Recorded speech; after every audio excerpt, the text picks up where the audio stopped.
ಒಂದೂರಲ್ಲೊಬ್ಬ ರಾವಣ ಇದ್ದ. ಅವನೊಂದಿನ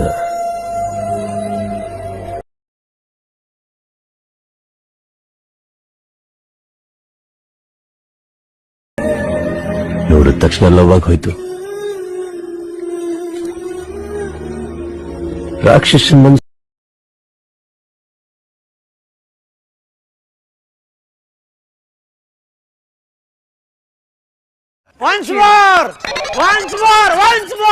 ಒಂದೂರಲ್ಲೊಬ್ಬ ರಾವಣ ಇದ್ದ. ಅವನೊಂದಿನ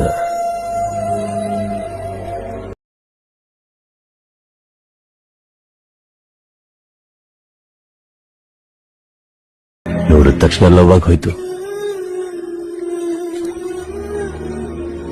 ರಾಕ್ಷಸನ ಮನಸ್ಸಲ್ಲಿ ಪ್ರೀತಿ ಹುಟ್ಟಿದಳು.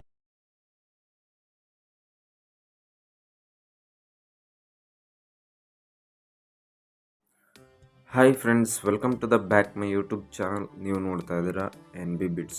ನೀವು ಆಗಲೇ ನೋಡ್ಕೊಂಬಂದ್ರಲ್ಲ ಫ್ರೆಂಡ್ಸ್, ಆ ರೀತಿ ಒಂದು ವಿಡಿಯೋನ ಕ್ರಿಯೇಟ್ ಮಾಡೋದು ಹೇಗೆ ಅಂತ ನಾನು ಇವತ್ತಿನ ಒಂದು ವಿಡಿಯೋದಲ್ಲಿ ತಿಳಿಸ್ಕೊಡ್ತಾ ಇದ್ದೀನಿ. ಆ ರೀತಿ ಒಂದು ವಿಡಿಯೋನ ಕ್ರಿಯೇಟ್ ಮಾಡ್ಕೋಬೇಕಾದ್ರೆ ಫಸ್ಟ್ IMAJES ಆ್ಯಪ್ನ ಡೌನ್ಲೋಡ್ ಮಾಡ್ಕೊಂಡ್ಬಿಟ್ಟು ಓಪನ್ ಮಾಡ್ಕೋಬೇಕಾಗತ್ತೆ. ಓಪನ್ ಮಾಡ್ಕೊಂಡ್ಮೇಲೆ ಅಲ್ಲಿ ಕೆಳಗಡೆ ನೋಡ್ತಾ ಇರೋದು ಪ್ರಾಜೆಕ್ಟ್ಸ್ ಆಪ್ಷನ್ ಇದೆಲ್ಲ, ಆಪ್ಷನ್ನ ಕ್ಲಿಕ್ ಮಾಡ್ಕೋಬೇಕಾಗತ್ತೆ.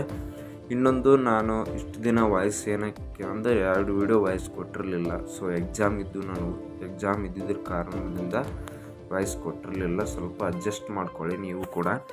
ಇಲ್ಲಿ ನೋಡ್ತಾ ಇರ್ಬೋದು, ಕೆಳಗಡೆಗೆ ಪ್ರಾಜೆಕ್ಟ್ಸ್ ಆಪ್ಷನ್ ಕ್ಲಿಕ್ ಮಾಡ್ಕೊಂಡ್ಮೇಲೆ ಇಲ್ಲಿ BEATZ ಪ್ರಾಜೆಕ್ಟ್ ಒಂದು, shakeeffect ಪ್ರಾಜೆಕ್ಟ್ ಒಂದು, 2 ಪ್ರಾಜೆಕ್ಟ್ ಬರ್ತವೆ.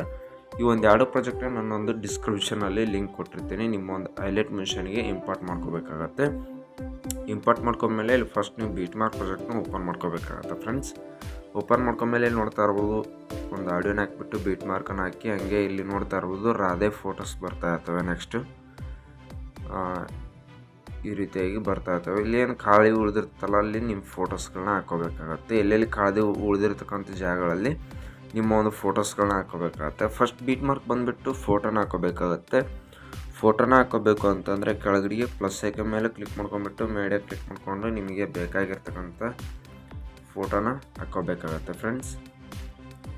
ಇಲ್ಲಿ ನೋಡ್ತಾ ಇರ್ಬೋದು, ಈ ಒಂದು ಫೋಟೋನ ತೊಗೊತಾ ಇದ್ದೀನಿ. ತೊಗೊಂಡ್ಬಿಟ್ಟು ಮೇಲ್ಗಡೆ 3 ಡಾಟ್ ಮೇಲೆ ಕ್ಲಿಕ್ ಮಾಡ್ಕೊಂಡ್ಬಿಟ್ಟು ಐನೇ ಆಪ್ಷನ್ ಫಿಲ್ ಕಾಂಬಿನೇಷನ್ ಏರಿಯಾ ಹಾಕೊಂಡ್ಬಿಟ್ಟು ಮುಂದಿನ BEATZ ಬಂದುಬಿಟ್ಟು ಫೋಟೋನ ಫುಲ್ಲಾಗಿ ಇಟ್ಕೋಬೇಕಾಗತ್ತೆ. ಮತ್ತೆ ಬ್ಯಾಕಾಗಿ ಮತ್ತೆ ಪ್ಲಸ್ ಐಕನ್ ಮೇಲೆ ಕ್ಲಿಕ್ ಮಾಡಿಕೊಂಡು ಮೀಡಿಯಾ ಕ್ಲಿಕ್ ಮಾಡಿಕೊಂಡು ಮತ್ತೆ ಒಂದು ಫೋಟೋನ ತೊಗೊಂಡ್ಬಿಟ್ಟು ಮೇಲ್ಗಡೆ 3 ಡಾಟ್ ಮೇಲೆ ಕ್ಲಿಕ್ ಮಾಡ್ಕೊಂಡ್ಬಿಟ್ಟು ಫಿಲ್ ಕಾಂಬಿನೇಷನ್ ಏರಿಯಾ ಹಾಕ್ಕೊಂಡು ಈ ಒಂದು ಫೋಟೋನ ಮೂವ್ ಮತ್ತು ಟ್ರಾನ್ಸ್ಫರ್ ಮೇಲೆ ಕ್ಲಿಕ್ ಮಾಡ್ಕೊಂಡ್ಬಿಟ್ಟು ಸ್ವಲ್ಪ ಈ ರೀತಿಯಾಗಿ ಸ್ಕ್ರಾಲ್ ಮಾಡ್ಕೊತೀನಿ.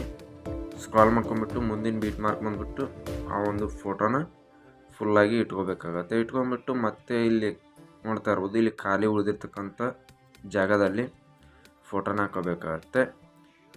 ಕೆಳಗಡೆ ಪ್ಲಸ್ ಐಕನ್ ಮೇಲೆ ಕ್ಲಿಕ್ ಮಾಡ್ಕೊಂಡು ಮೀಡಿಯಾ ಕ್ಲಿಕ್ ಮಾಡಿಕೊಂಡು ಈ ಒಂದು ಫೋಟೋನ ತೊಗೊಂಡ್ಬಿಟ್ಟು ಮೇಲ್ಗಡೆ 3 ಡಾಟ್ ಮೇಲೆ ಕ್ಲಿಕ್ ಮಾಡ್ಕೊಂಡ್ಬಿಟ್ಟು ಫಿಲ್ ಕಾಂಬಿನೇಷನ್ ಏರಿಯಾ ಹಾಕೊಂಡು ಮುಂದಿನ BEATZ ಬಂದುಬಿಟ್ಟು ಕಟ್ ಮಾಡ್ಕೋಬೇಕಾಗತ್ತೆ. ಕಟ್ ಮಾಡಿಕೊಂಡು ಮತ್ತೆ ಮುಂದಿನ BEATZ ಬಂದುಬಿಟ್ಟು ಈ ಒಂದು ಫೋಟೋ ಬಿಟ್ಬಿಟ್ಟು ಮುಂದಿನ BEATZ ಬಂದುಬಿಟ್ಟು ಮತ್ತೆ ಪ್ಲಸ್ ಐಕನ್ ಮೇಲೆ ಕ್ಲಿಕ್ ಮಾಡಿಕೊಂಡು ಮೀಡಿಯಾ ಕ್ಲಿಕ್ ಮಾಡಿಕೊಂಡು ಮತ್ತೆ ಒಂದು ಫೋಟೋನ ತೊಗೊಂಡ್ಬಿಟ್ಟು ಮೇಲ್ಗಡೆ 3 ಡಾಟ್ ಮೇಲೆ ಕ್ಲಿಕ್ ಮಾಡಿಕೊಂಡು ಐನೇ ಆಪ್ಷನ್ ಕ್ಲಿಕ್ ಮಾಡಿಕೊಂಡು ಮುಂದಿನ BEATZ ಬಂದುಬಿಟ್ಟು ಕಟ್ ಮಾಡ್ಕೋಬೇಕಾಗತ್ತೆ.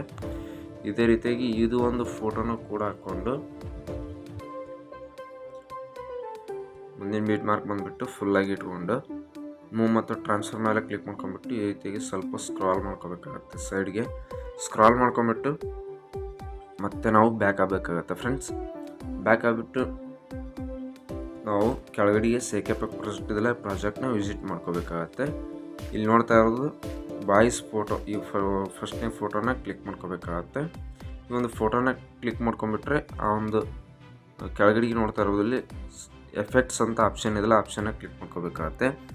ಕ್ಲಿಕ್ ಮಾಡ್ಕೊಂಬಿಟ್ಟು 3 ಡಾಟ್ ಮೇಲೆ ಕ್ಲಿಕ್ ಮಾಡಿಕೊಂಡು ಕಾಪಿ ಎಫೆಕ್ಟ್ಸ್ ಅಂತೆಲ್ಲ ಕ್ಲಿಕ್ ಮಾಡ್ಕೊಂಬಿಟ್ಟು ಬ್ಯಾಕ್ ಆಗಬೇಕಾಗತ್ತೆ. ಬ್ಯಾಕ್ ಆಗಿಬಿಟ್ಟು ನಾವು ಎಡಿಟಿಂಗ್ ಮಾಡ್ತಾ ಇದ್ವಲ್ಲ BEATZ ಪ್ರಾಜೆಕ್ಟು, ಆ ಪ್ರಾಜೆಕ್ಟ್ನ ಓಪನ್ ಮಾಡ್ಕೊಂಬಿಟ್ಟು ಫಸ್ಟ್ನೇ ಫೋಟೋನ ಕ್ಲಿಕ್ ಮಾಡ್ಕೊಂಬಿಟ್ಟು ಕೆಳಗಡೆಗೆ ಎಫೆಕ್ಟ್ಸ್ ಮೇಲೆ ಕ್ಲಿಕ್ ಮಾಡಿಕೊಂಡು 3 ಡಾಟ್ ಮೇಲೆ ಕ್ಲಿಕ್ ಮಾಡ್ಕೊಂಬಿಟ್ಟು ಪೇಸ್ಟ್ ಎಫೆಕ್ಟ್ಸ್ ಅಂತೆಲ್ಲ ಕ್ಲಿಕ್ ಮಾಡ್ಕೋಬೇಕಾಗತ್ತೆ. ಆ ಒಂದು ಫೋಟೋ ಇಲ್ಲಿ ಸೇಮ್ ಫೋಟೋ ಇತ್ತಲ್ಲ, ಆ ಒಂದು ಫೋಟೋದ ಎಫೆಕ್ಟ್ ಇಲ್ಲಿ ಪೇಸ್ಟ್ ಆಗುತ್ತೆ. ಕಾಪಿ ಆಗಿರ್ತಕ್ಕಂಥ ಎಫೆಕ್ಟ್ ಪೇಸ್ಟ್ ಆಗುತ್ತೆ. ಮತ್ತೆ ಬ್ಯಾಕ್ ಆಗಿಬಿಟ್ಟು ಮತ್ತೆ ನಾವು shakeeffect ಪ್ರಾಜೆಕ್ಟ್ನ ಓಪನ್ ಮಾಡ್ಕೊಂಬಿಟ್ಟು ಫಸ್ಟ್ನೇ ಫೋಟೋನ ಬಿಟ್ಬಿಟ್ಟು ಸೆಕೆಂಡ್ ಫೋಟೋನ ಕ್ಲಿಕ್ ಮಾಡಿಕೊಂಡು ಕೆಳಗಡೆಗೆ ಎಫೆಕ್ಟ್ಸ್ ಮೇಲೆ ಕ್ಲಿಕ್ ಮಾಡಿಕೊಂಡು 3 ಡಾಟ್ ಮೇಲೆ ಕ್ಲಿಕ್ ಮಾಡ್ಕೊಂಬಿಟ್ಟು ಕಾಪಿ ಎಫೆಕ್ಟ್ಸನ್ನು ಕ್ಲಿಕ್ ಮಾಡಿಕೊಂಡು ಬ್ಯಾಕ್ ಆಗಬೇಕಾಗತ್ತೆ. ಬ್ಯಾಕ್ ಆಗಿಬಿಟ್ಟು ನಾವು ಎಡಿಟಿಂಗ್ ಮಾಡ್ತಿದ್ದಲ್ಲ BEATZ ಪ್ರಾಜೆಕ್ಟ್ನ ಓಪನ್ ಮಾಡ್ಕೊಂಬಿಟ್ಟು ಫಸ್ಟ್ನೇ ಫೋಟೋನ ಬಿಟ್ಬಿಟ್ಟು ಸೆಕೆಂಡ್ ಫೋಟೋಕ್ಕೆ ಬಂದುಬಿಟ್ಟು ಒಂದು ಫೋಟೋ ಮೇಲೆ ಕ್ಲಿಕ್ ಮಾಡ್ಕೊಂಬಿಟ್ಟು ಕೆಳಗಡೆ ಎಫೆಕ್ಟ್ಸ್ ಮೇಲೆ ಕ್ಲಿಕ್ ಮಾಡ್ಕೊಂಡು 3 ಡಾಟ್ ಮೇಲೆ ಕ್ಲಿಕ್ ಮಾಡ್ಕೊಂಬಿಟ್ಟು ಪೇಸ್ಟ್ ಎಫೆಕ್ಟ್ಸ್ ಎಲ್ಲ ಕ್ಲಿಕ್ ಮಾಡ್ಕೋಬೇಕಾಗುತ್ತೆ. ಕ್ಲಿಕ್ ಮಾಡ್ಕೊಂಬಿಟ್ಟು ಮತ್ತೆ ನಾವು ಬ್ಯಾಕ್ ಆಗಿ ಕೆಳಗಡೆ ಶೇಕ್ ಎಫೆಕ್ಟ್ ಪ್ರಾಜೆಕ್ಟ್ನ ಆನ್ ಮಾಡ್ಕೊಂಬಿಟ್ಟು ಇಲ್ಲಿ ನೋಡ್ತಾ ಇರ್ಬೋದು ರಾಧೆ ಫೋಟೋಸ್ಗಳಿಗೆ ಎಫೆಕ್ಟನ್ನು ಹಾಕಿರ್ತೀನಿ. ಸೊ ಈ ಒಂದು ಎಫೆಕ್ಟ್ ಅಂತಂದರೆ ಈ ಒಂದು ಫೋಟೋಸ್ಗಳು ಆಲ್ರೆಡಿ ಅಲ್ಲಿರ್ತವೆ. ನೀವು ಯಾರ್ದಾದ್ರೂ ಫೋಟೋಸ್ ಚೇಂಜ್ ಮಾಡ್ಕೊಂಡಾಗ ಈ ಒಂದು ಎಫೆಕ್ಟನ್ನು ನೀವು ಮತ್ತೆ ಹಾಕ್ಕೋಬೇಕಾಗತ್ತೆ. ಮತ್ತು ಇಲ್ಲಿ ನೆಕ್ಸ್ಟ್ ಈ ಒಂದು ಫೋಟೋನ ಕ್ಲಿಕ್ ಮಾಡ್ಕೊಂಬಿಟ್ಟು ಕೆಳಗಡೆ ಎಫೆಕ್ಟ್ಸ್ ಮೇಲೆ ಕ್ಲಿಕ್ ಮಾಡಿಕೊಂಡು 3 ಡಾಟ್ ಮೇಲೆ ಕ್ಲಿಕ್ ಮಾಡ್ಕೊಂಬಿಟ್ಟು ಕಾಪಿ ಎಫೆಕ್ಟ್ಸ್ ಅಂತೆಲ್ಲ ಕ್ಲಿಕ್ ಮಾಡ್ಕೊಂಬಿಟ್ಟು ಬ್ಯಾಕ್ ಆಗಬೇಕಾಗತ್ತೆ. ಬ್ಯಾಕ್ ಆಗಿಬಿಟ್ಟು ನಾವು ಎಡಿಟಿಂಗ್ ಮಾಡ್ತಾ ಇದ್ದಲ್ಲ ಬೀಟ್ ಮಾರ್ಕ್ ಪ್ರಾಜೆಕ್ಟು, ಆ ಪ್ರಾಜೆಕ್ಟಿಗೆ ಬಂದುಬಿಟ್ಟು ಸೊ ಇಲ್ಲಿ ನೋಡ್ತಾ ನಾನು ಹೇಳಿದ್ನಲ್ಲ ರಾಧೆ ಫೋಟೋಸ್ಗಳನ್ನ ಬೇಕಾದ್ರೆ ಎಕ್ಸ್ಚೇಂಜ್ ಮಾಡ್ಕೋಬೇಕಾಗತ್ತೆ.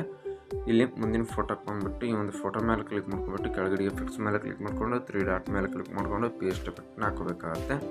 ಸೊ ಇನ್ನು ಉಳಿದಿರ್ತಕ್ಕಂಥ ಈ 2 ಫೋಟೋಸ್ಗಳಿಗೆ ಅಲ್ಲಿರ್ತಕ್ಕಂಥ ಎಫೆಕ್ಟನ್ನು ಹಾಕೋಬೇಕಾಗತ್ತೆ. ಈ ಒಂದು ಫೋಟೋಸ್ಗಳಿಗೆ ಎಫೆಕ್ಟ್ ಇದೆ ಆ ಒಂದು ಎಫೆಕ್ಟನ್ನು ನೀವು ಕೂಡ ಹಾಕ್ಕೊಳ್ಳಿ. ಸೊ ನಾನೇನಾದರೂ ಹಾಕ್ಕೊಳ್ಳೋದು ಹೇಳ್ಕೊಂತ ಕುಂತ್ಕೊಂಡ್ರೆ ವೀಡಿಯೋ ಲೆಂತ್ ಆಗುತ್ತೆ, ಆದ್ದರಿಂದ ವೀಡಿಯೋನ ಸ್ಕಿಪ್ ಮಾಡ್ತಾಯಿದ್ದೀನಿ ಫ್ರೆಂಡ್ಸ್. ಸೊ ಫ್ರೆಂಡ್ಸ್ ಈ ರೀತಿಯಾಗಿ ಫೋಟೋಸ್ಗಳಿಗೆ ಎಫೆಕ್ಟನ್ನು ಹಾಕೊಂಡ್ಬಿಟ್ಟು ನೆಕ್ಸ್ಟ್ ಏನು ಮಾಡಬೇಕು ಅಂತಂದರೆ ಮೇಲ್ಗಡೆಗೆ ಎಕ್ಸ್ಪೋರ್ಟ್ ಮಾಡ್ಕೊಂಡು ಎರೋ ಮಾರ್ಕ್ ಕೊಟ್ಟಿದ್ದಾರೆ. ಸೊ ಕ್ಲಿಕ್ ಮಾಡ್ಕೊಂಬಿಟ್ಟು ನನ್ನ ಒಂದು ವೀಡಿಯೋ ಕ್ವಾಲಿಟಿ 1080p ಆಗಿರುತ್ತೆ. ನನ್ನ ಒಂದು ಫೋನ್ ಮೇಲೆ ಈ ಒಂದು ವೀಡಿಯೋ ಕ್ವಾಲಿಟಿಗೆ ಡಿಪೆಂಡ್ ಆಗಿರುತ್ತೆ. ಸೊ ಈ ಒಂದು ವೀಡಿಯೋ ಕ್ವಾಲಿಟಿ ಇಟ್ಕೊಂಡ್ಬಿಟ್ಟು ನಾನು ವೀಡಿಯೋನ ಎಕ್ಸ್ಪೋರ್ಟ್ ಮಾಡ್ಕೊತೀನಿ. ನಿಮ್ಮ ಒಂದು ವೀಡಿಯೋ ಕ್ವಾಲಿಟಿ ನಿಮ್ಮ ಒಂದು ಫೋನ್ ಮೇಲೆ ಡಿಪೆಂಡ್ ಆಗಿರುತ್ತೆ. ಇದೇ ರೀತಿಯಾಗಿ ನೀವು ಕೂಡ ವೀಡಿಯೋ ಎಡಿಟಿಂಗ್ ಮಾಡ್ಕೊಳ್ಳಿ ಅಂತ ಹೇಳ್ತಾ ಸೊ ನೆಕ್ಸ್ಟ್ ವೀಡಿಯೋದಲ್ಲಿ ಚೆನ್ನಾಗಿರೋ ವೀಡಿಯೋನ ತೊಗೊಂಬರ್ತೀನಿ ಅಂತ ಹೇಳ್ತಾ so thank you for watching friends.